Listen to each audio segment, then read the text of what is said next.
Okay. What is going on, LBHT crew? B, what is going on? This is one of the best days of the year because it is in fact the day before I'm off from work. So happy 4th of July to everybody. Yes, happy early 4th of July to everybody. Okay. Hope it is Wednesday. Okay. 4th of July Eve. So happy Wednesday. Hope your week is going well. But if not, hopefully it gets better starting right now. We are streaming live on YouTube, Twitter, Twitch, and Facebook. So wherever you're watching us, make sure you give us a like, follow, subscribe, all that good stuff.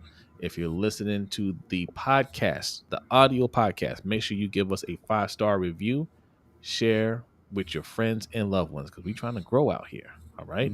Mhm. It is the dead time of the sports calendar. Okay. Don't talk to me about your baseball. You guys don't care enough about baseball. Everybody loves baseball. They don't want us talking about baseball. Okay. But look, if you're a baseball fan, congratulations, I guess. All right. It's just congratulations. This is Sure. we didn't call it the dead period of sports. That's just what it's known for. All right. But we still have some stuff to talk about. Okay. Bees, Bronny James, the Lakers, Bronny James just signed a 4-year deal. All right. We're gonna talk about that and his impact on the team. Will he have an impact on the team? All right. We'll talk about the whole nepotism thing a little bit, even though we discussed that in our last video. Go check that out. We're going to talk some WNBA All Star. Okay, Caitlin Clark and Angel Reese. Kind of expected that they made it. Yeah. Right, kind of expected. We'll talk about that and the actual game because I didn't know this was a thing. We're going to discuss what they're actually doing for the game, and how the NBA can adapt that. I like that idea. Okay. We got Coach Evans coming on to discuss his power rankings, where we're at in the power rankings. All right. And then we're going to wrap this up. This is going to be a shorter episode. Okay. Is Ferris coming on today? I don't believe so. Okay. So it's definitely going to be shorter. Shout out to Ferris, man. Ferris had me on his channel. All right. The Let's Get Ready Network. Make sure you go and check that out. We were chopping it up. So if you want to learn a little bit more about me, to talk about my family and friends and just my upbringing, my time in the military, all that. So go over there, check it out. You can get to learn a little bit more about me. He also did an episode with Brodny, and you learn more about Brodny as well. Okay, and that's on the Let's Get Ready Network. The show, what show is it? Open Table? Yes. The Open Table. All right. Friday nights, 11 p.m. Eastern time. Yes. So who do we have in the chat here? Zeke Hokage says, "Yo, what's good, LBHT? What's good with you, Zeke Hokage? Thanks for coming through." Got our guy Just Allo in the house. Says lunch break hot Not take just now. crew. Says what's up? I hope everyone is doing well. Hope you're doing well, Just Allo. We got Jeremy Miller in the house. What's up, Jeremy? What's And going on, Jeremy? we got Danity. Says bye, Clay. Hello, everyone in the chat. Hit the like and subscribe button as you enter. Yes, indeed. And shout out. She's throwing the cash up there. That's our cash app. Okay. That's what that QR code in the bottom screen next to the B is. That's for our cash app. $ LBHTShow. Hashtag road to 2000. All right. The cash app and the pin link that you see in the chat box is how you do super chats over here. Right. People ask us all the time, where's the super chat button? We deactivated the super chat button. That's how we do our super chats. Okay, Cash App and the pin link that you see in the chat box, and we get a nice little animation to you guys, and we read your comment on air. All right, Big Reg is in the house. What's going on, Big Reg? Salute to you. All right. I noticed Danny didn't say hello, Chris Paul, in her message. Well, we'll talk about that too. What do you think about Chris Paul for the Spurs? Hey, Mr. Galloway, what's going on? Salute to you. Salute to Mr. Galloway. Make sure you subscribe to him as well. All right. And Big Reg. Big Reg hosts a Big Boy Talk. He's got a channel. All right.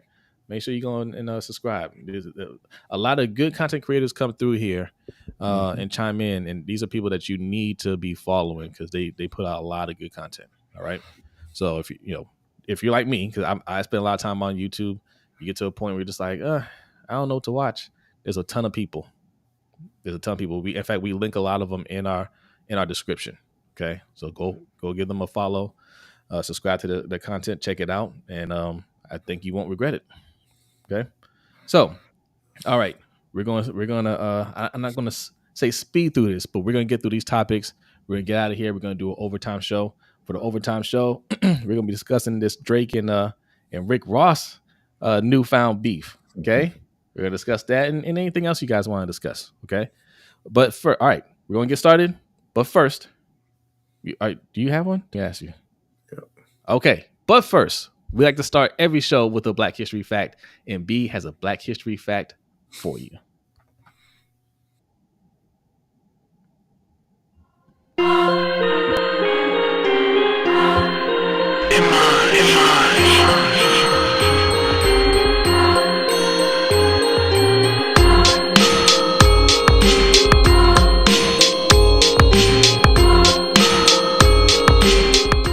Welcome to this week's Black History Fact.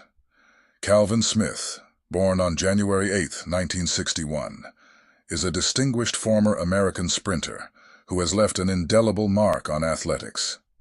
He etched his name in history on this day in 1983, when he shattered the world record for the 100-meter sprint, clocking in at 9.93 seconds at the U.S. Olympic Festival in Colorado Springs.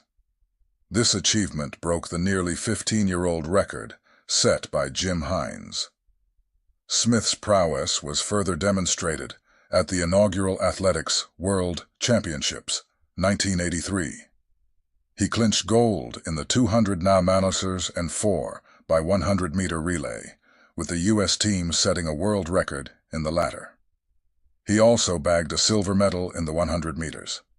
His winning streak continued at the 1987 World Championships, where he successfully defended his 200-meter title. His Olympic journey was equally impressive.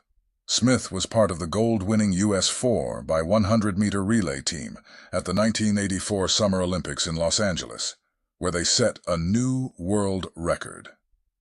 He also secured a bronze medal in the 100 meters at the 1988 Summer Olympics in Seoul. In a remarkable display of speed and endurance, Smith became the first athlete to run the 100 MR in under 10 seconds and the 200 meters in under 20 seconds in the same evening. This feat was achieved in Zurich, Switzerland, in August 1983.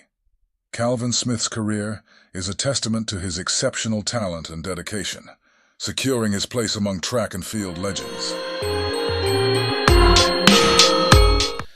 All right. Salute to your text here, because B didn't put the name in the. That's okay. That's fine. That's why Coley said it. Coley about to get fired. Yeah, it wasn't me, so it's a Coley's fault. Oh man, I'm just saying. You don't hear me talking on these videos.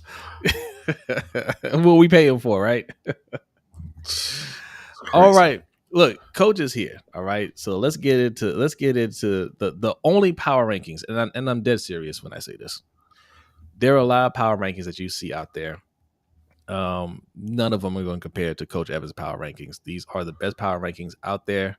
I challenge anybody to prove me wrong. Okay. They won't. All right. But Coach is here. Can we bring up Coach? Yeah, we're gonna transition to the thing. Oh, we're transitioning? Okay. Yes, man. You know how this works? Last time he was on this scene. That's why I asked. No. That's why I specifically have set up a 3-person NFL scene. Oh, okay. All right. It looks like this.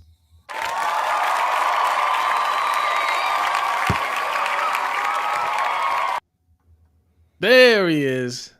What's going on, Coach? Yeah, what's up now? Feel professional now. Okay, brother. We are trying. Special. I appreciate you, man. Feel special. Salute to you, fellas. Of course, man. You're a special guest. Appreciate you coming through.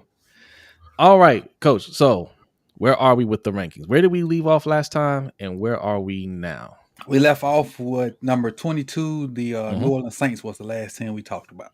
That's right. Brodny was wondering why they were above the Panthers. I do have a question for you before we get started, though, B. Yes. The video I sent you from Brent Coleman was that a fair assessment? of where you think the Panthers are? I mean, I'm not gonna. It wasn't unfair, but I mean, but like I said, I agree. I agree with the title. Y'all need to stop kicking Carolina while they're trying their hardest. Okay, they just haven't been very good at what they're doing. But they turned that around now. They got a whole new crew running it down there. They're on the right track. They were moving in the right direction. Mm-hmm. We really got to see something from Bryce this year, though. Yep, I agree. And I felt like a lot of stuff he said, it was positive because I mean, honestly, could you be any worse than where you were last year with the way the O-line played? Right. Because the O-line was a ripple effect with everybody. Yeah. Because we don't know how good or bad Bryce is. Nobody. No idea. Right. That's the sad thing. I mean, he started, I want to say, what is it, 13 games, 14 games, something like that, and no idea how he can play. Well, CJ Stroud knows how good he's going to be. CJ Stroud is his biggest cheerleader, man. He's his biggest hype man. I like CJ. I like CJ too. He's like, yo, I swear to you guys, like he's a dog. He's gonna be that dude. Like he's 100% confident in him. He showed more confidence than his coach. I'll tell you that. And that's why he out of there. Yeah. But as far as where we at now, last Thursday was the Green Bay Packers at number 21. And they didn't really have a outstanding room. They had no top 10 rooms other than the safety room. And I had their safety room at number 8. So that was their highest rated room. I do like their young group of wide receivers though. Last year they had 6 guys, none of them were beyond year 2. And so and this is, even though their quarterback is year 4, he was technically a rookie last year. It was the first time he get a chance to start.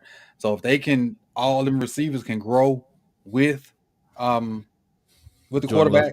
And they added Josh Jacobs, Jordan Love, and they added Josh Jacobs. If Josh Jacobs can get that's back where he went. Yeah, if he can get back to 2 years ago, Josh Jacobs, like I said, the NFC North is going to be crucial with them and the Lions and what we think the Bears could be, and the Vikings ain't too far off, depending on they just don't have a damn quarterback. Yeah. Yeah, you're right. That could be very interesting. I mean, the way the Packers finished last year, they should have been playing in the NFC Championship game. Mm-hmm. They choked that game away. They went on a nice little run. If they can keep that going this year, if they can build off of that. Yeah. I had that worst room as the O-line though. They got to get some continuity up there, and they got young guys up there too, and it's going to take time for them to gel. And the O-line is the hardest thing to be. If you got a good O-line, you're probably going to be one of the better teams in the league. Yeah, I agree. At 20, I had the first AFC North team, Cincinnati Bengals. They had a top 5 quarterback room. I had that room at number 4. Everything else was kind of average. Their receiver room, I had 11. But if they would have kept the same trio, they probably would have been higher. But I think losing Tyler Boyd and then T. Higgins not having the year he's normally having, I dropped them down. So a lot of people not going to agree with that. I do have their O-line at 11, which is vastly improved from what it used to be. And I got their safety room at 11 too. They got a bunch of young guys at that. At number 19, the Raiders. Well, hold on. So I just want to add, because you talked about how hard it is to build an O-line, and they're a good example of how hard it is, because they've put a lot of resources in trying to build that O-line, and it's improved, but it's still not like the top. You know what I mean? They definitely got better. I think they're gonna put, from the research I've done, if they take Mims and put him at guard, and if they put him at guard next to OBJ, they're gonna have a massive left side. Yeah. And they definitely will be able to run the ball to the left side should they choose to do that, but they ain't, because they want Joe Burrow to throw for a god-awful amount of yards. But if they wanted to take Mims and put him at left guard to get his feet wet, and then have Orlando Brown at left tackle, you can run all kind of stuff to that left side, because they're going to black out the sun on that left side, because both of them dudes huge. You giving up on your boy Charlie Jones? No. I haven't given up on him, but they also drafted the dude Burton from Alabama, and they probably going to give him more opportunity than they give Charlie Jones. Charlie Jones is going to have to go in there and blow them away, because he has a certain skin color. Charlie See, Jones. I mean, the way we do it down in Carolina, you got to earn your opportunities. I don't know how the rest of the league does it, but that's all right. Though. I'm telling you right now, Coach, Charlie Jones is going to take one of those spots. He gonna make it tough on Burton. He's going to take one of those spots. He's not going to give it up to anybody. The only thing Burton got on Charlie Jones is food. Yeah. Shout out to Zeke for a $2 donation. Said just supporting the great unks of a time. Hey, appreciate you, Zeke. Thank you, Zeke. Thank you for that. Hey, Zeke is that's a slow way of calling us old Zeke, but you know. Yeah. We talked about his use of calling us unks, but we appreciate it though. You just show respect. Appreciate it. Hey, I love it. Hey, the first time they called me unk, I was like, "Who you talking to?" But I learned to appreciate it. It's a sign of respect. Mike, he said, I still can't believe Charlie Jones is a white man. Hey, he be balling. He be balling though. He just need the opportunity. Number 19 was the Raiders. You sound a real James Prochet-ish right now, but that's all right. But number 19. I'm finna say something. You know what's gonna hurt my soul to say it. Charlie Jones is 2 times better than James Prochet. He got that it factor. Still pretty bad then. Well, 4 times then. Should I keep going? Probably, but the last we saw James Prochet, he was dropping a punt for the Ravens. That's right. He was in a Browns uniform, but he was dropping that punt for the Ravens. That's right. I appreciate you, Prochet. You still purple and black at heart, baby. Number 19 was the Raiders, not the Ravens. The Raiders. Their best unit was their O-line. I think with them adding Jackson Powers Johnson to what they had, I got them as the 3rd best O-line in the NFL. Which is they already had some guys that were pretty solid. You added JP, and he's not even going to be the center. He's going to play guard for them. And I think with what they got and with the style of play that they're going to implement, because they got to protect their quarterback, because they don't really have a guy quarterback. I think they're going to roll grade for Zamir White and their other runners, and they got a pretty darn good O-line. What else they had? Their defensive line edge group, I got their 8th because they added what's my guy from Miami, Christian Wilkins, to Mad Max, and I forget, Coops is the other edge guy that I think at the end of the year he had like 8 or 9 sacks for them straight game, like a sack every game.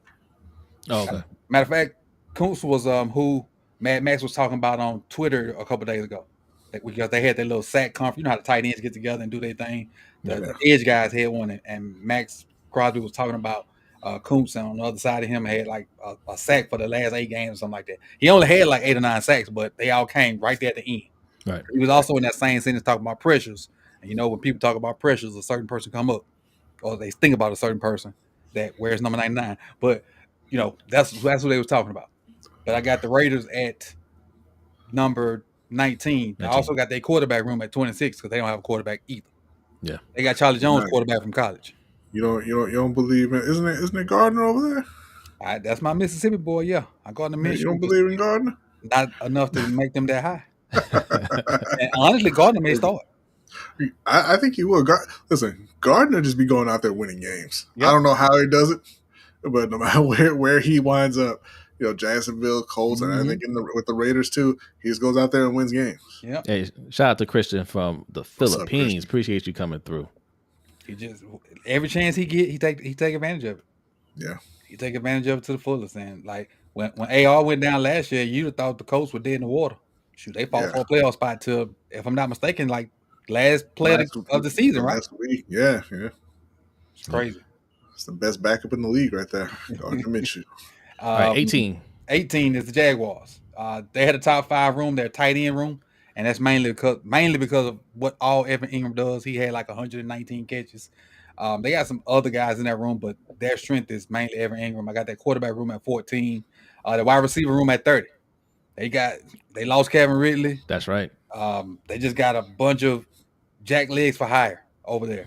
I think they brought in Gabe Davis. I think that's one of the names, but they got Brian Thomas. Brian Thomas is probably they got Christian Kirk too still, but Brian Thomas is probably gonna be number 1 because they got a bunch of number 2s in that room, like a boatload of number 2s.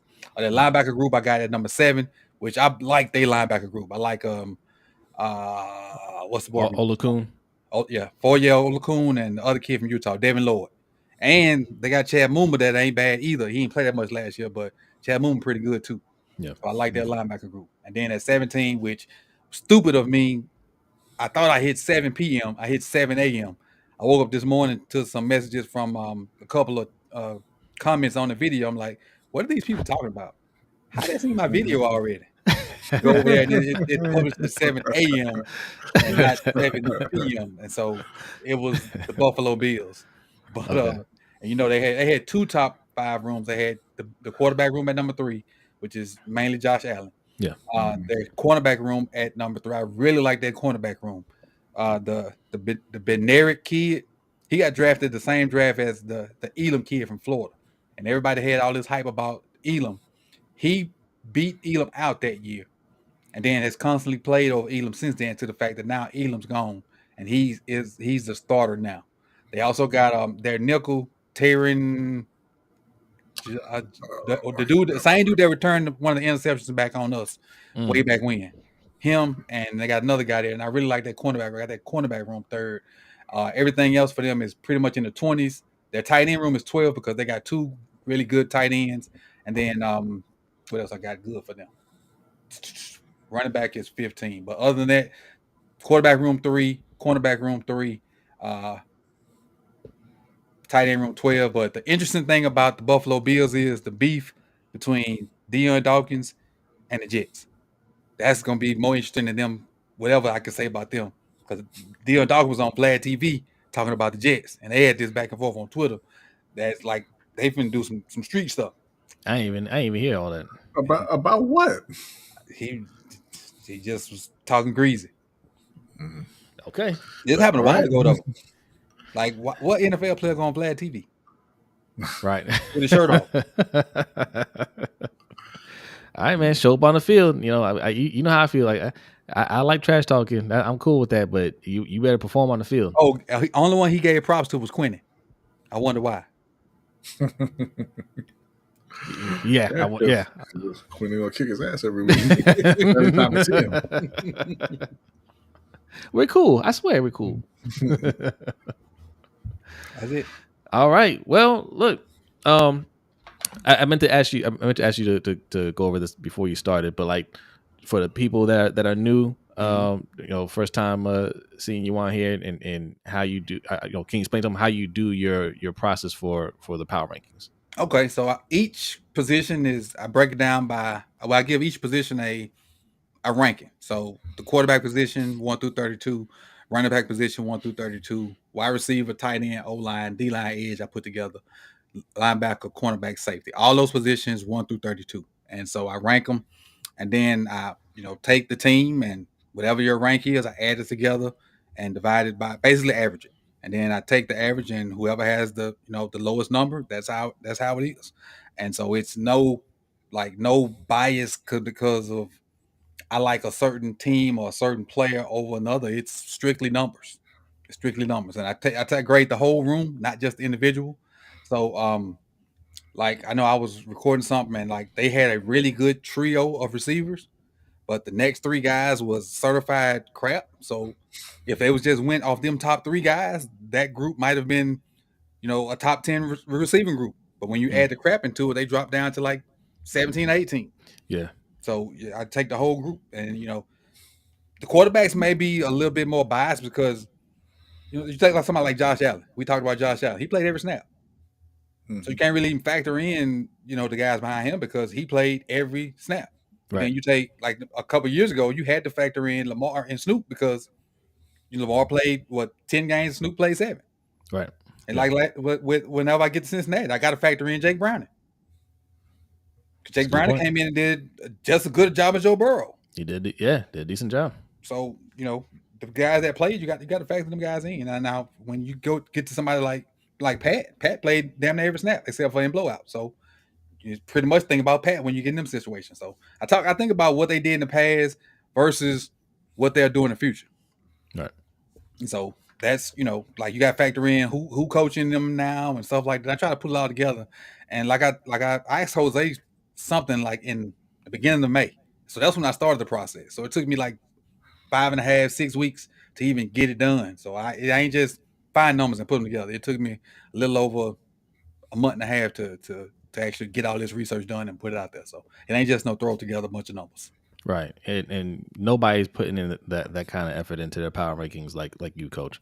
The system that you have. At some point, people are going to try to mimic it, right? Because that's what happens when you have something that's original and groundbreaking. I think it's groundbreaking. I don't think anybody else is really doing that. Like people, not saying nobody puts any thought into it, right? But nobody has a system like how you do it, like how you grade everything. So I think this is going to pick up legs. I think this is a great thing that you're doing. Let people know where they can find your. You got 2 channels. Let the people know where they can find the power rankings, and also you got a top 50 players list that you're working on too. The power rankings you can find on More Sip to Tally. It's MORE Sip to Tally, the number 2 in there. That's where the power rankings are. They're Monday through Friday at 7 p.m. Today was a fluke. It wasn't supposed to be at 7 a.m., but it's Monday through Friday at 7 p.m.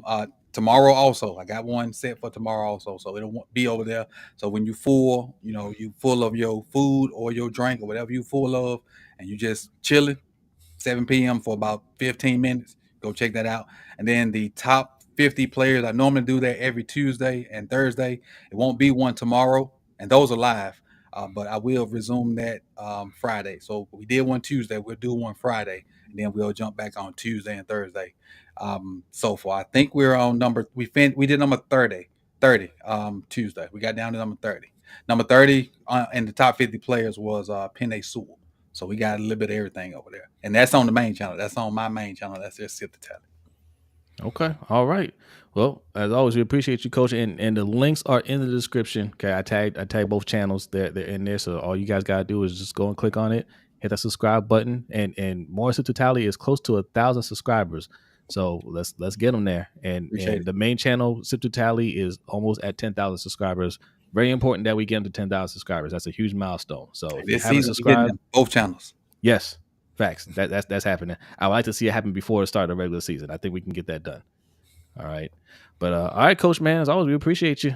Appreciate y'all, man. Thank you for having me. All right, take it easy. All right. So, B. Before we get on basketball, I want to I want to thank Living Legend for the $5 donation. 5 on the black hand side. Salute to you, Living Legend. Living Legend's link is also in the description. He has a new album out. Living Legend makes beats. They are dope. Just click in the description. And his tag is there, Living Legend. All right. And look who's here. Mr. Warbone. What's going on? You showed back up to brag about Clay. Look, Warbone. I respect the hustle, my friend. Okay, I do the same thing. My team loses, I'm checking out. I ain't got to prove nothing to nobody. Right? I'm checking out. Okay, when there's some good news to report, you come back. All right. Yes, the Mavs got Clay. I think that's a good pickup for the Mavs. Yeah, no, I think it is. If he can, be a spot up shooter for him. He's got to get something back on defense. So that's the thing. Like we talked about it offline. Like Luka has to get in shape this offseason. He has to commit to playing defense because you can't be out there with Kyrie, Luka, and Clay. You're going to give up 500 points a quarter. Yeah. Before we got into the basketball talk, I wanted to give a shout out to my friend Adrian at work because Adrian. Oh, and another donation. Shout out to Coach. Says Warbone is back. Thank you, Coach. Thank you. Thank you, Coach. I appreciate it. And if you guys are wondering how they're getting those animations up there, that's how we do our super chat. All right. $ LBHTShow. That's the Cash App. Also, the pin link that you see in the chat box will take you to our Stream Labs page. And you can make a donation there. Same as super chat. So it works the same way. All right. Leave a donation, leave your comment, and you get an animation that pops up on the screen just like that. All right. Shout out to my man Adrian at work, man. Very smart brother. Knows his sports, knows his Ravens. Okay. Start checking out our content. I appreciate you, Adrian. Thank you. And he was telling me he doesn't know a whole lot of like Ravens YouTubers, but he said he's like, there is one guy I see his videos every now and then. He's like white guy, he's like, he's kind of dry, but like I see his videos pop up all the time. I was like, is it Bobby? He's like, yeah. He's like, he's with another girl too. What's the girl's name? I was like, Sarah. He was like, he was like, yeah. I was like, yeah, they don't really like us. Yeah, you out there watching the ops, giving them views. I told him try to find a video where they're talking about us. He was like, oh, they brought y'all up. I was like, yeah, they're not fans of us. That's all right though. That's okay. Oh man.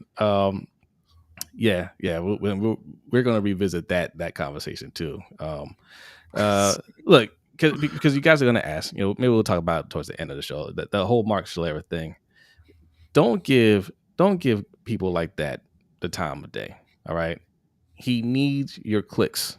All right. He needs your clicks. He's gonna say something like that because it's hard to get clicks around this time of the year.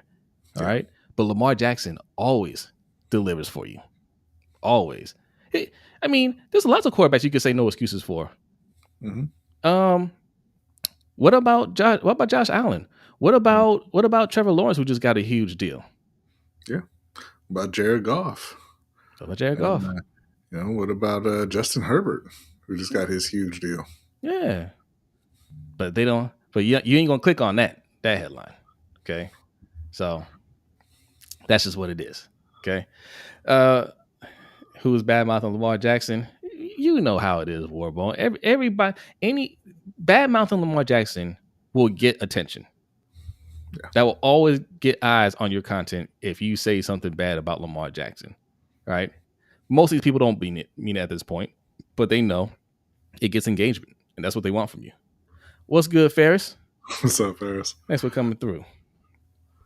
Yes, just Al. Lamar hate always gets clicks. It always gets clicks. That's just the way it works, So don't get emotional about it when you see these people out there, man. Like, just know what they're doing. But we'll discuss it because some people agree with it, but we'll discuss it later. Why he's wrong, and I think it's pretty obvious. What's going on, Ed? He says he knew he was clout chasing when he said he's tired of Lamar stands when his stands are teenagers and Mark is like 60. Right. Yeah. Right. Like, he's not tired of it. If there was no Lamar Jackson, he'd be begging for somebody to talk about. Okay. He loves Lamar Jackson. All right. Basketball talk.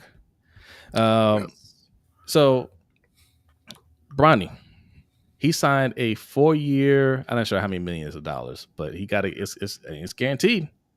Yeah, he got a fully guaranteed deal as a second round pick, which, it's not unheard of, but it's uncommon. Mm-hmm. So people decided that was the worst thing ever again. So, okay. Let me ask you guys out there, right? I saw, because, Bronny Jones, surprisingly, was not a big fan of any of this, right? He was saying something, but I didn't see the whole thing. We were saying, like, LeBron's ego was like, it's not good, what he's doing. I don't think it's good. I think it's great. Let me ask you guys something.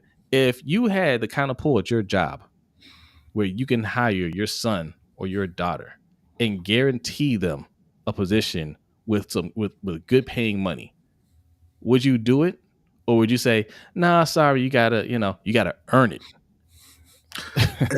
Every single person would do it. Only people who wouldn't do it is people who hate their kids. Yeah. Or just jerks. You don't get any bonus points for doing it the hard way. You don't get any bonus points for not getting not getting helped out on the way to whatever job you're at, or the way to the top. You don't get anything for that. What's up, E? What's up, E?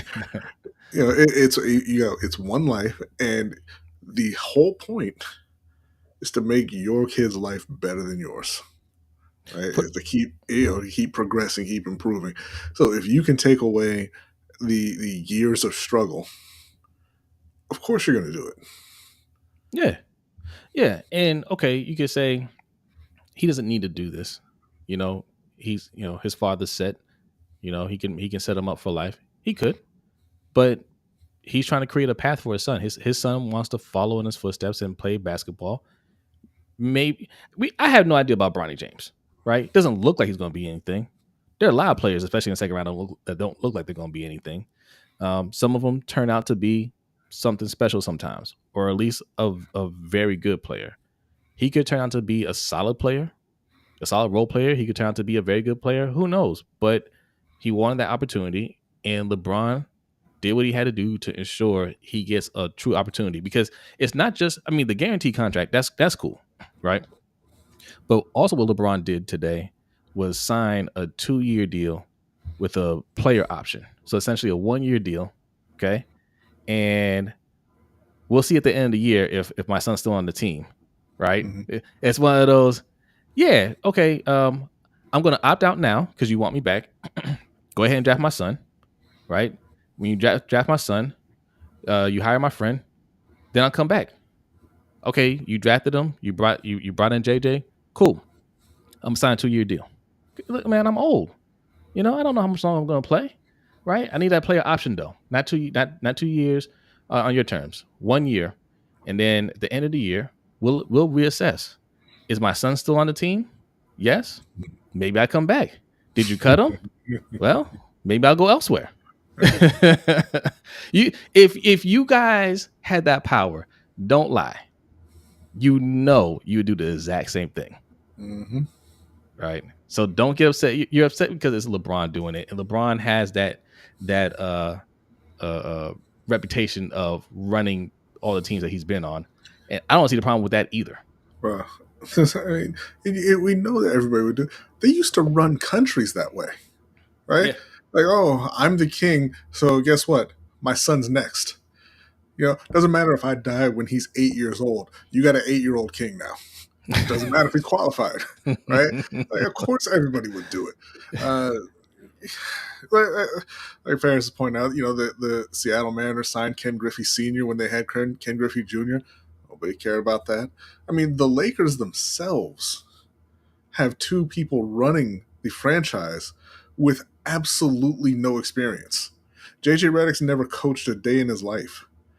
Kobe's friend was not a GM. He didn't come up through a front office. He was an agent. So why is it okay for them to get jobs that they're not qualified for? But, because he's Bronny, because he's LeBron's son, it's the worst thing in the world. I saw that clown Rob Parker talking about, oh, it's the worst decision ever made in sports. Really, the 55th pick? Ever? How could that be possible? Like, he could have drafted the devil at pick 55. It's not the worst decision ever in sports. It's the 55th pick. Ever? No one cares. If I was saying go ahead and use that first round pick on him, right? Because, I mean, this is by everybody's standards a bad draft, right? A bad draft class. Mm-hmm. So what if he takes him at 17? Right? Now you guys got Connect there, and you got you hyping up Connect, but let's just be real. What's the chances that Connect is really going to play a big role 100%. On the team? 100%. Okay, yeah, my bad. Sorry, Connect. Sorry about that. I didn't. Yeah, I wasn't familiar with your game. Okay, but man, it even at that pick, it's not the worst pick in the world. Like, give me a break. It's not impactful. It keeps your star, your best player on the team, happy, and that's what's more important than anything. So Rob Parker, just to prove a point, you're willing to just blow up the team and say, hey man, we ain't drafting your son. You don't like it, you can go. You willing to do that? You're willing to say, all right, LeBron, you can go. The ticket sales are going to instantly go down because they definitely don't have a shot without LeBron. All right, Anthony Davis ain't going to anchor the team. What's your next move? Okay. They have a hard time signing people with LeBron on the team. Mm-hmm. Right? If all it takes is to spend a second round pick to bring his son here, there's nothing to think about at all. And Warbone says that the Lakers use a first round pick, they would have to play him. No, they wouldn't, sir, because they drafted a dude in the first round last year who did not play. So they are bad at drafting. What's going on, Attitude Pop? He says Bronny can be Bree Holiday. You mean Drew Holiday? I don't know who Bree Holiday is. I think Bree Holiday is not a person. I think Drew Holiday or Derek White mixed together. Yeah, let's see. We'll see what he can be. I mean, you know, he didn't, obviously he didn't play well at USC, but he was coming off of obviously a major health scare there. He had a good combine, you know, and the game they played at the combine, he performed well, but none of that matters ultimately.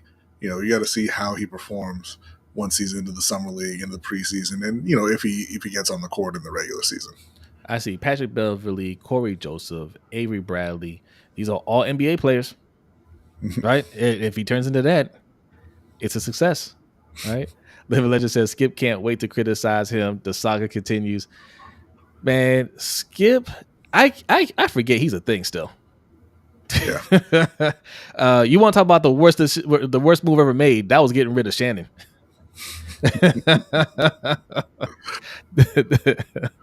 That was the biggest mistake in sports broadcast history.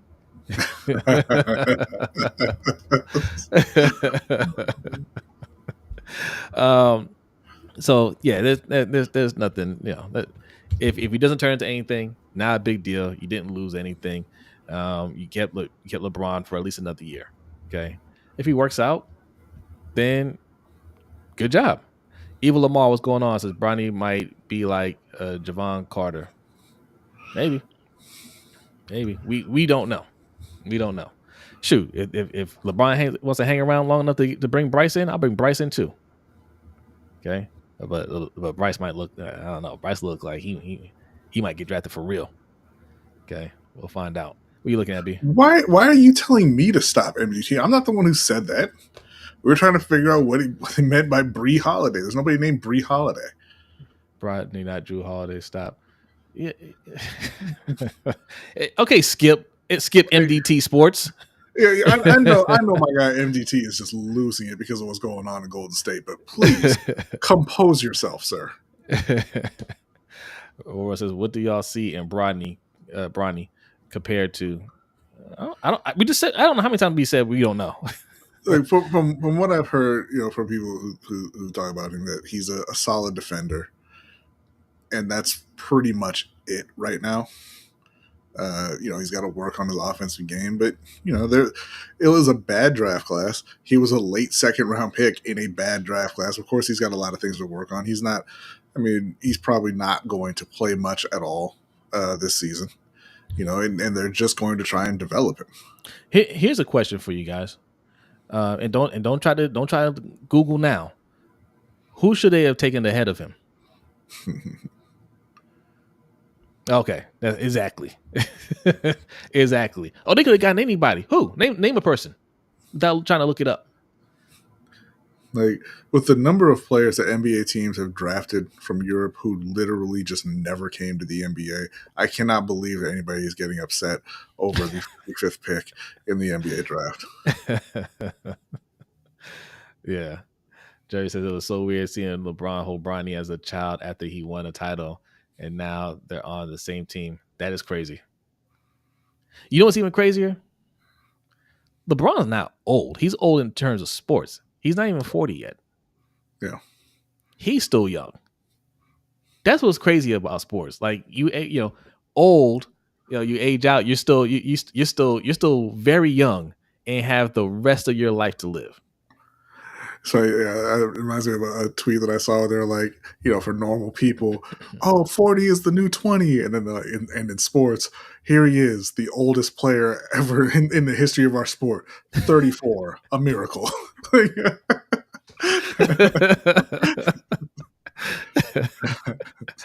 All right. Do we want to discuss any other NBA stuff? My Brooklyn Nets, they're not doing a whole lot. They're not going to do anything for the next 2 years, and that's by design. Okay, but I'm telling y'all right now, the Brooklyn Nets. I'm sorry, NDT. You put my name. All right, you got to spell Bronny properly. There's no D in Bronny. Don't tell me that you're not talking to me after you put my name in the comment. All right. Goodness. The Brooklyn Nets. The one thing they do well is develop young players. They haven't been in a position to draft high, but they're going to make sure that they are the next 2 years. Not after you get D'Angelo back. Yeah, he's gonna He's gonna take you back to the playoffs like you did last time. Yeah, that's what he's gonna do. So you know they're not gonna be fun to watch, but I'm excited in the direction that they're going in. I disagree. I think they are going to be fun to watch. I think Well, that they've got guys who can score. Cam They've got Thomas guys who for are sure. fun. You know, I think they'll be fun to watch. I just don't think they're going to win a whole lot. No, and they don't want them to win, and that's how you tank. People don't like when you say your team, their team should tank. People don't like hearing that. Yeah, but there are times you have to understand your situation. You're not winning anything. Okay, going out there and just trying to be competitive just for the sake of being competitive, and then you take yourself out of position to draft somebody that can really change your franchise is stupid, right? And I used to argue with some of my friends about this, and they're like, "Oh, well, I don't know any player that goes out there and doesn't try to win." Tanking isn't about the players and by throwing the the way, games. yes, you do. You know Albert Hainsworth. Right. You knew Scottie Pippen. You knew Kobe when he quit in that series. Yes, you do. You know players who go out there who aren't trying. Endo said the Nets should be arrested for what they did to the Knicks. These are big time facts. Okay, we'll discuss that too. But the tanking thing, same thing in the NFL. You have to know when you have to, just tank and get the player that you want that can change your franchise. Okay, going out there and competing just for the sake of competing, and then you don't get anybody, right? That's never going to get you anywhere. Getting somebody that can possibly help you out, yes, it could be a bust, and then you try again, right?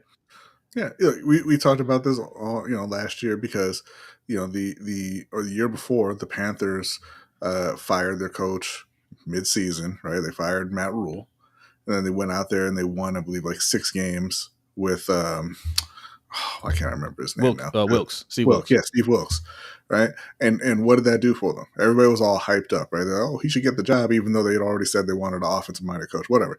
They're like, oh, he should get the job. He should get the job. They finished so strong. Yeah, they finished in 9th, and then they had to give up DJ Moore, a couple first-round picks, a second-round pick to move up and draft Bryce Young. Yeah. As opposed to just losing your games and then just picking Bryce Young. Yeah. So yeah, tanking. When it's time to tank, get the guy that you need. The Nets getting 6 first-round picks from the Knicks. Yes, please, and thank you. All right, congrats to the Knicks. I wish you well. I don't think it's going to be enough to win a championship, but look, when you think you're close, and you identified a player that you think will help get you over the top, do what you got to do. Right, you have a small window to do it. Go all in. That's fine. Right? If it doesn't work out, you try. Look, listen, I agree with you, but I don't think trading for Mikal Bridges is going all in. I think that they're putting together their cute little Villanova team, and it's fun and everybody loves it and all that. But if you're trying to go all in and you're willing to trade 6 first-round picks, you can get somebody better than Mikal Bridges. Sorry. You laughed when I told you we sold it well. I couldn't believe it. We talked about, I'm like, people are offering them multiple first-round picks. They need to take it. And Jose's sitting there, hold. Like, don't hold. They're going to stop calling. Ridiculous. Who is worse, Nets or Washington Wizards? Hopefully the Nets.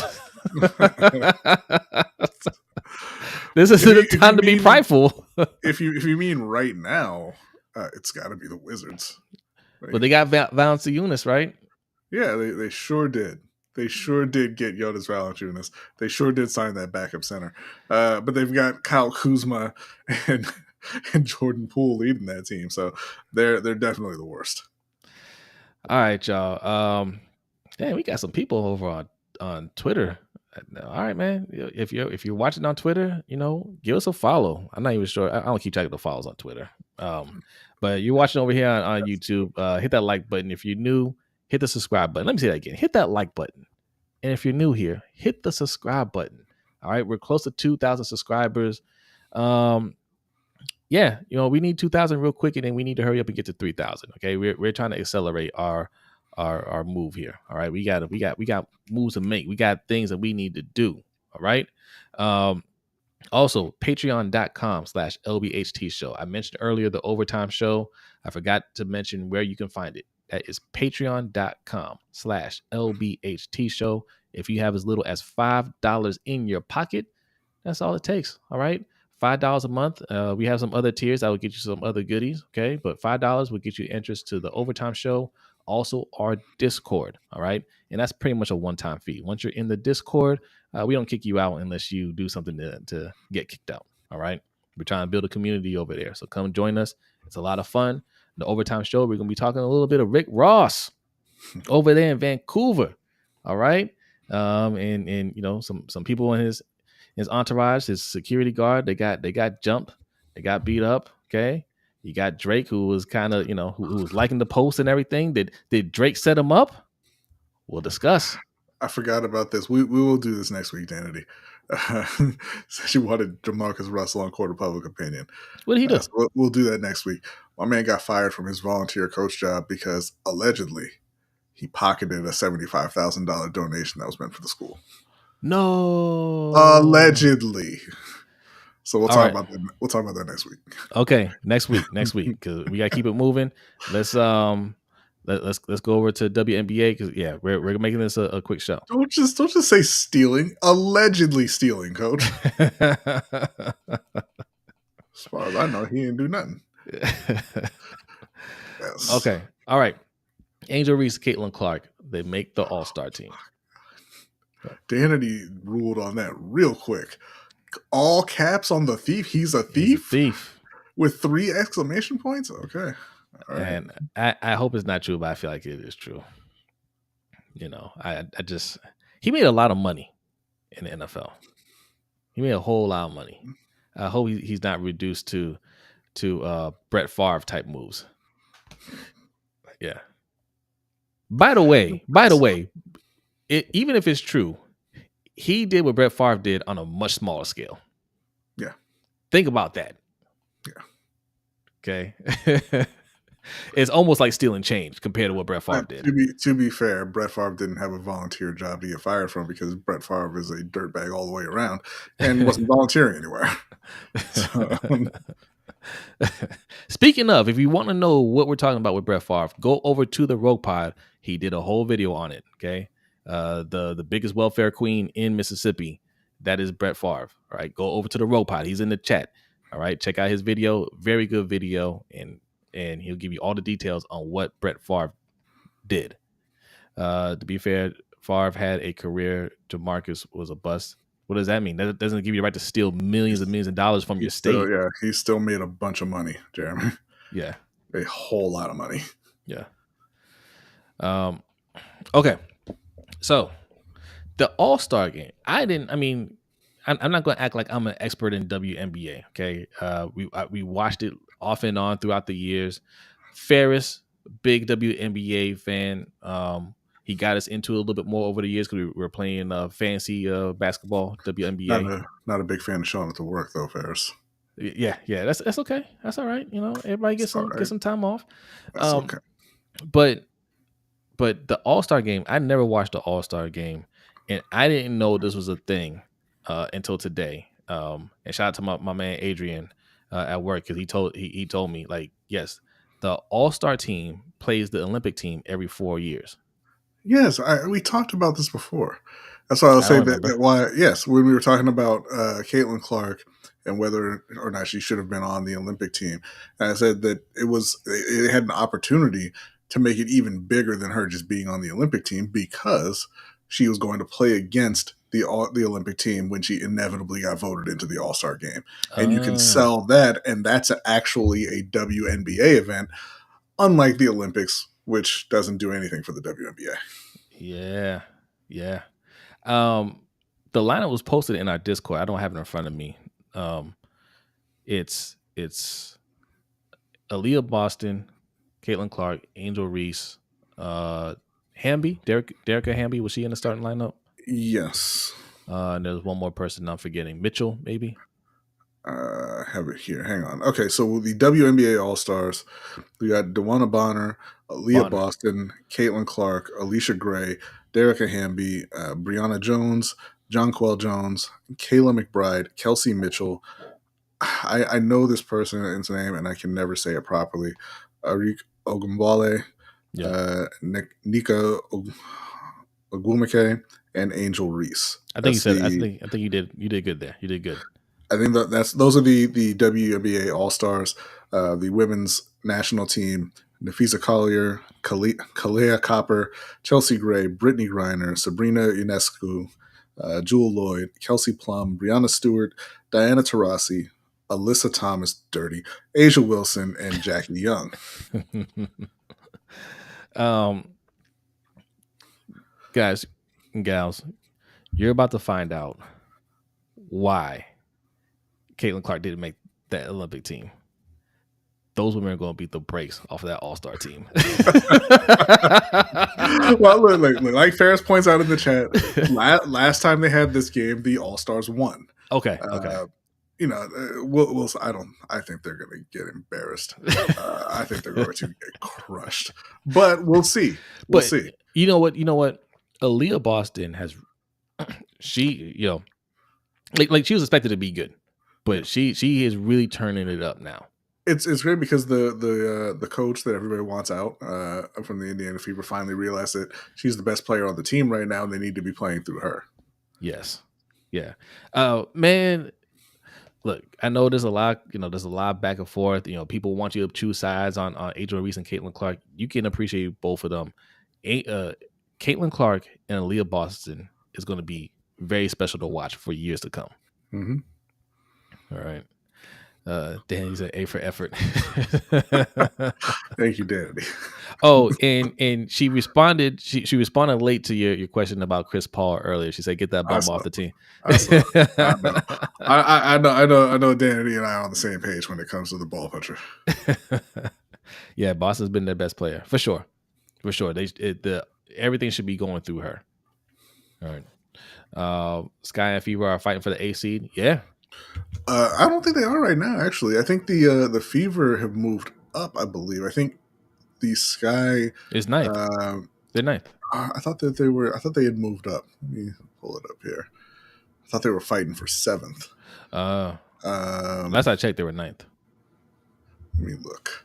I could be wrong, but I thought that's what I saw. But there's still a lot of season left, so we'll see. Oh yeah, they're 8th. The Fever are. Oh man, the Fever dropped out. Okay, that's what it is. Oh, did they? So yeah, so they are actually tied with the Dream at 7 and 11. Okay. So the Dream are in 7th, the Sky are in 8th, and the Fever are just outside the playoffs at 8 and 13. Okay. And Sky's half a game up. That's crazy. Yeah, and Bears pointed out here also the Dejanay Carrington, the big snub. I also think that Kennedy Carter should have made this All-Star team, but didn't. But you probably don't want to be on the receiving end of that beatdown. Anyway. Yeah, so that is something that I think the NBA should adapt. The All-Star game is putrid in the NBA, right? It is. And I understand, it's kind of a vacation for those guys, but I don't know, like the All-Star, like it's not fun to watch it at all. Like it used to be, okay to watch, but now no defense played whatsoever. Do something that to really so they can have some stake in it. Have a Olympic team out there, have an All-Star team out there. Let them play for something. Try to do something to make these games more competitive. I feel like it is and it should be a vacation for those players. That little break. I don't know what you would replace it with. But I don't think that you're going to get those guys to really take it seriously because it's not a meaningful game. The league wants it to be a meaningful game. They just want people watching. They want the ratings. But what do those players care? Unless you're going to put money on the line, which I don't think they're going to do. You want to put up a large sum of money for the winning team. Why would they care? Why would they play hard in a game where, I'm not saying it's the most likely thing ever, but in a game where you could potentially get hurt and miss time during the most important time of the season for your actual team. Yeah. And that's the thing with all of these All-Star games. Like, you want the players to care, but you have them during times where, it doesn't make sense for the players to try. Yeah, they need to rest and heal up and Yeah, prepare for their playoff push. I get it. It's tough. It's tough. I know. Uh, Adam Silver made a comment about it. He didn't like what he saw out there. But man, Adam Silver, you're not out there playing 82 games. I'm sorry. You have no idea what it takes. especially after you come out and change the rules to force players to play, so that, and say, hey, you're not allowed to rest, and now you're saying, hey, you got to play hard in this one too. All right, Yeah. because and he came out like threatening almost. Like, well, we're gonna fix this. Like, what are you gonna do, What are you Adam? gonna do? Yeah. What you gonna do? You gonna send me to the G League if I Yeah. don't play defense in the All Star game? Come on, I actually like the in-season tournament. I like what I saw in the first year, and they were playing for real. Yeah. It got a little chippy at times because some teams were running up the score because they're trying to make it to the next round. I like that idea. Can they do something for the All Star? I don't know, man. I don't know. That's tough. It's like right now, you don't even have the players caring about the drills, like the little the 3-point and the 2-point stuff and all that kind of, like, they don't even care about that at this point. I think if it was at the end of the season, it'd be different, and then you could do something like that where like every 4 years they play the Olympic team. I think you see a lot more competitive then because that's the last game. They have no other game to look forward to after that. But I don't know. They need to come up with something. So, all right, that's it for that. All right, we're at an hour. Okay, we got a couple of questions. We can do submitted questions, and then we're going to fire up the overtime show. You ready for submitted questions, B? I am ready. Let's do it.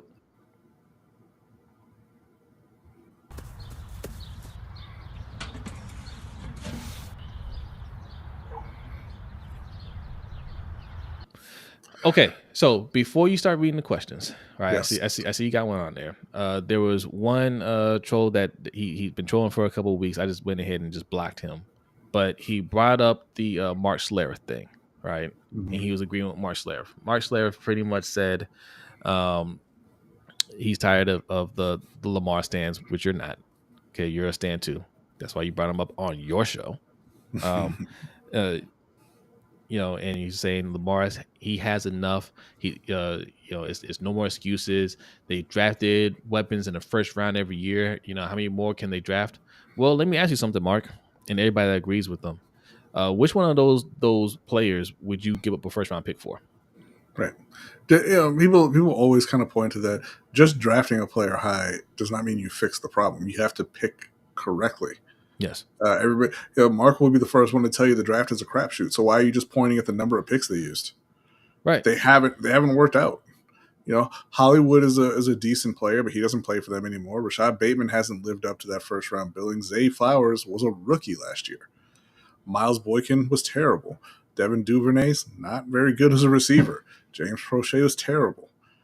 Tylan Wallace can't get on the field in an NFL field. So what are we talking about? Yeah.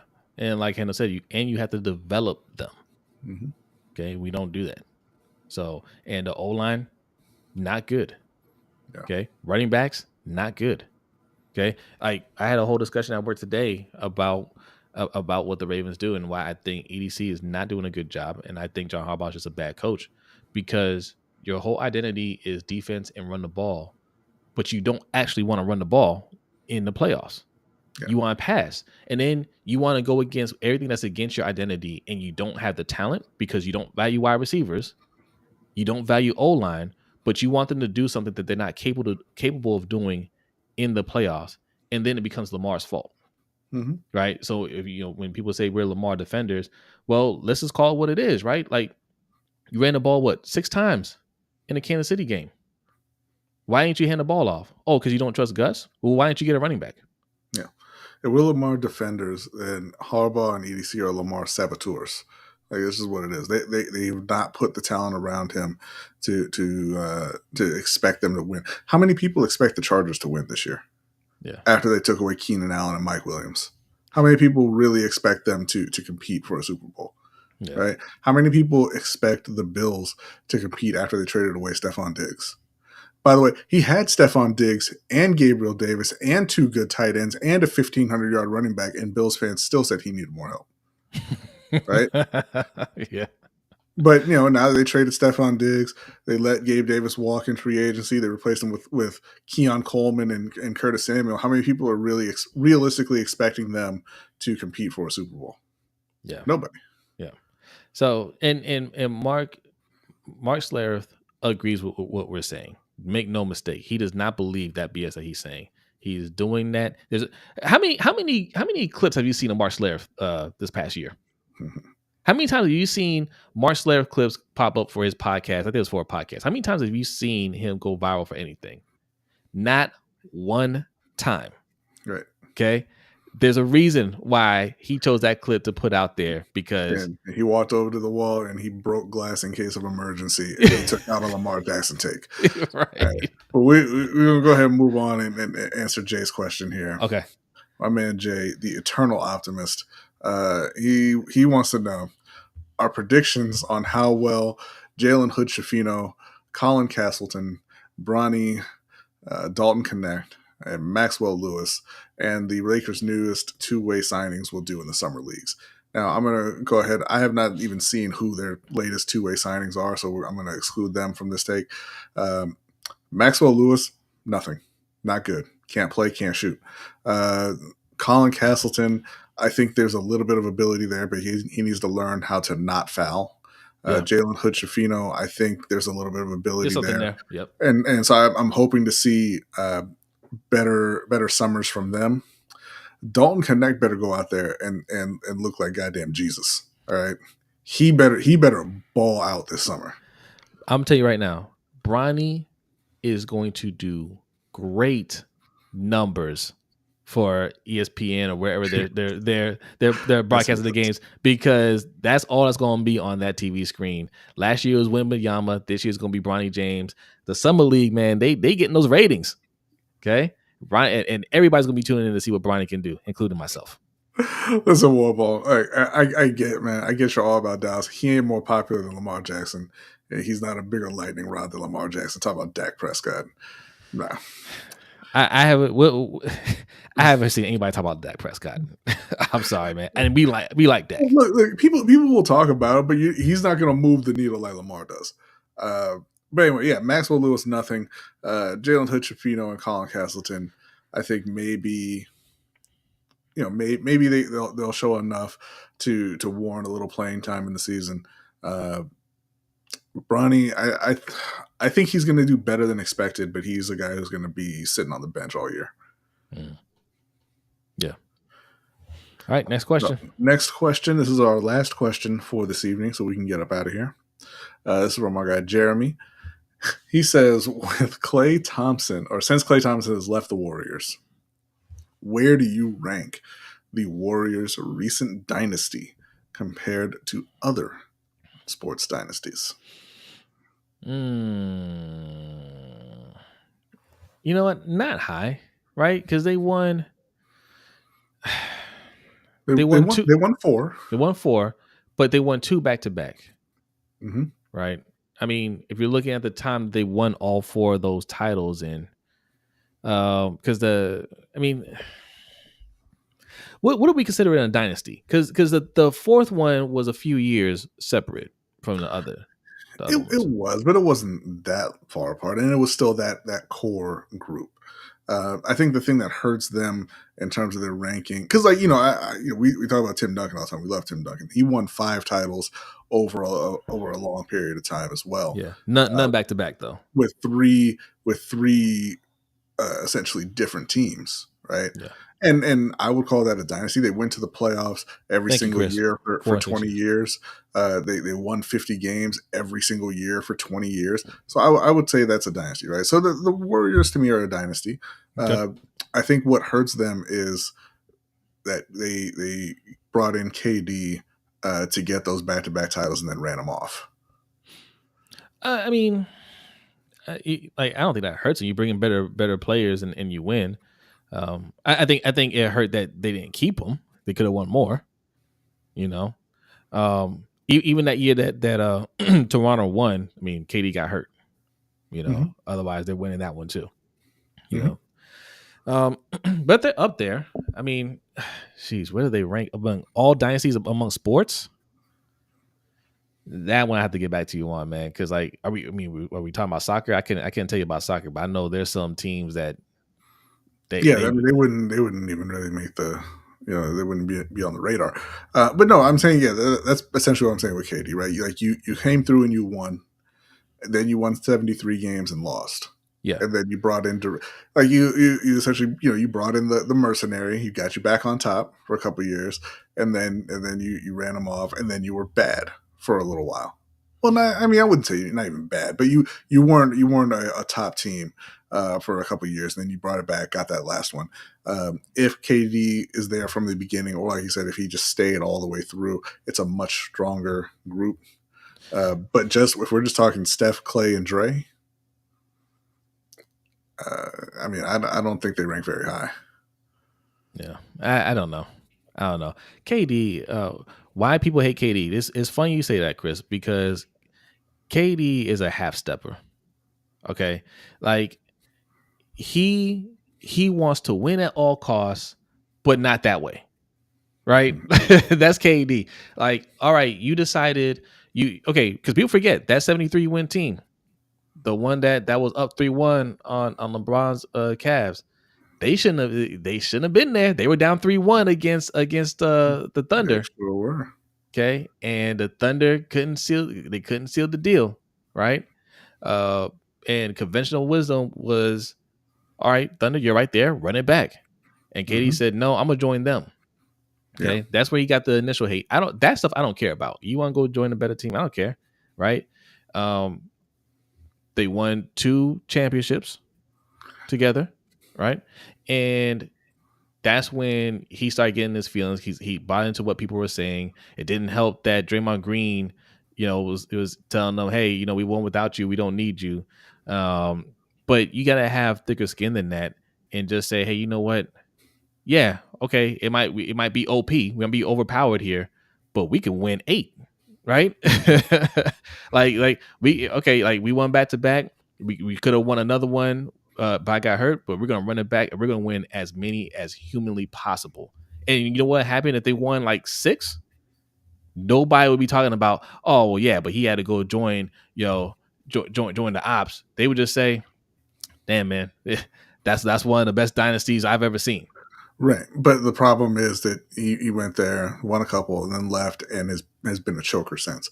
What's up, Jason? What's up, Jay? Welcome back. He said he hasn't joined consistently since May of last year. So it's never too late to turn that around, Jason. Never. Never too late. That's right.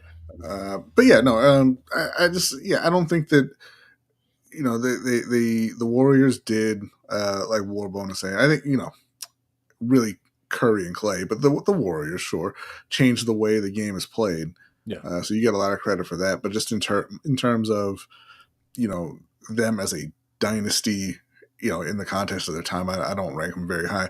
Now that's different than saying how good is the team, because I think they beat most teams in basketball history.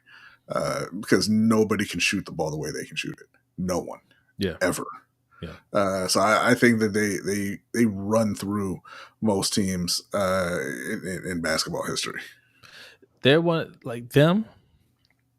A lot of players from this era, once they're done playing and we're years removed, and we can look back on it, we're going to have a lot more appreciation for what they did during this time period. And the Wizards was one of them. Not the Wizards. I mean the Warriors. The Warriors was one of them.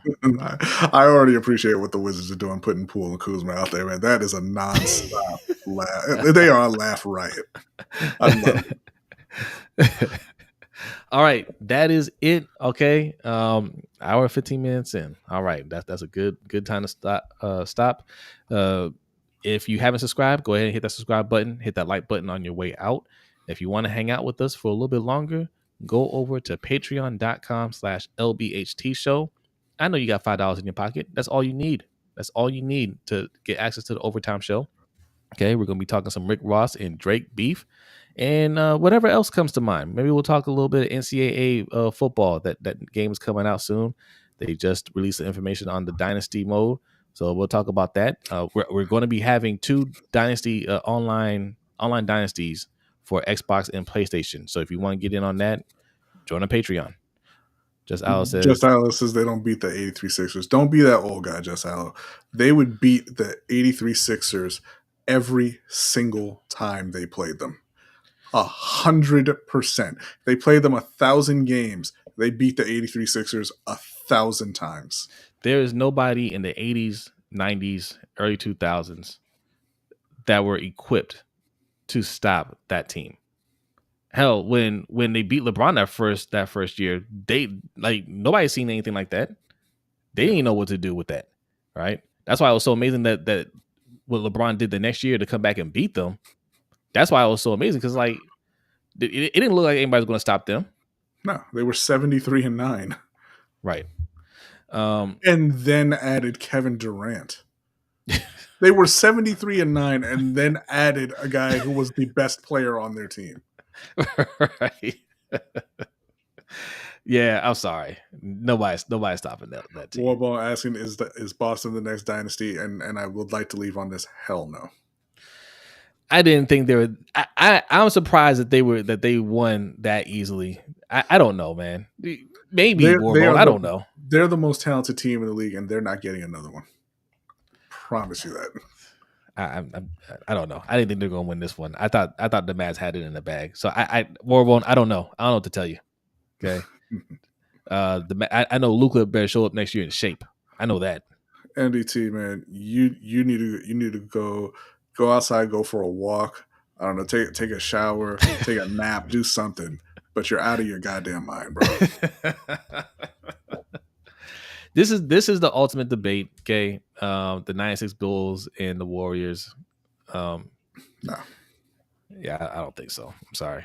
Like the difference is there, like, because you can say Jordan and Pippen are better than Steph and Clay if you want. If you want to make that, or Steph and Durant, you can make that argument if you want to. That's fine, whatever. Mm-hmm. Their role players are light years better than the Bulls' role players were. And not just, it's not just that. It's the bench.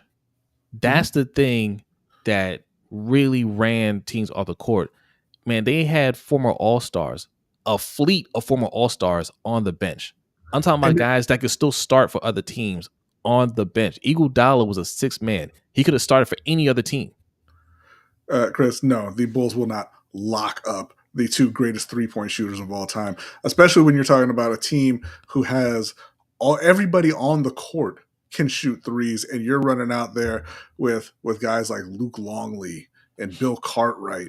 They would be playing 4-on-5. They would not have any idea how to defend that Warriors team. Never mind that. They couldn't score with them. Never mind the KD, because before they got KD, I'm talking about that year where Iguodala, David Lee, Leandro Barbosa, Sean Livingston, who on anybody's bench is going to stop them. The minute Jordan and Pippen because this is what happened that year when the first time they beat LeBron, right? The game would be pretty even, and as soon as LeBron went out the game for 2 minutes, they're down 15. Right? Like that's what that bench will do. The minute the minute Jordan goes out for a breather, it's over. Right? And then it's like, oh, well, I can't ever take a break. So then Jordan's going to be tired. He got to play all the minutes every game. Can't do it. Mm-hmm. That's the problem. That's why that team was so special. It's that bench. You're going to lock up Steph when they're running them off 15 screens every possession. All right, bro. Cool. You need to go look at the Bulls roster again. Tell me who's on that bench, Warbone. Tell me who's on that bench. And again, you got to look at the era. It's hard. It's a hard debate. I don't like debating these things because you're talking about 2 different eras. They didn't know how to defend the 3. Nobody shot threes like that back then, right? How do you defend a shooter who will shoot it from way beyond the 3-point mark? Nobody's going that far out to defend you, right? What they're going to do is say, all right, do it again. And then he'll do it again and again and again, right? And what are you going to do? Press him? You're not going to press him. Not from that far out. You know what I'm saying? So like, no. We ain't tripping, man. We ain't tripping, Warbo. You're tripping. All right. Tell me the bench is going to lock up their bench. Don't overlook that. Tell me the bench that could stop Iguodala, David Lee, Livingston, Barbosa. Tell me who's stopping that. Handel said, I need to clip this part. It warms my heart to hear you guys defending the Warriors. On that note, yes, we're out of here. Hey, we can continue this argument in the Overtime Show, also in our Discord. All right, $5 is all you need. Okay, and you can be a part of that, and we can continue this conversation. Patreon.com/LBHTShow, which you see right there. All right, Patreon members, get ready. Overtime Show is starting soon. Everybody else, you ready, B? I am ready. All right. Everybody else, have a great night. Enjoy your 4th of July. Be safe with the fireworks. Okay. If y'all don't know what this means, okay, Big Reg. This is Big Reg, this guy. All right. This guy, JPP, missing a few fingers. Okay. All right. Don't be like this. Be safe out there. All right. And we'll see you next time. Peace.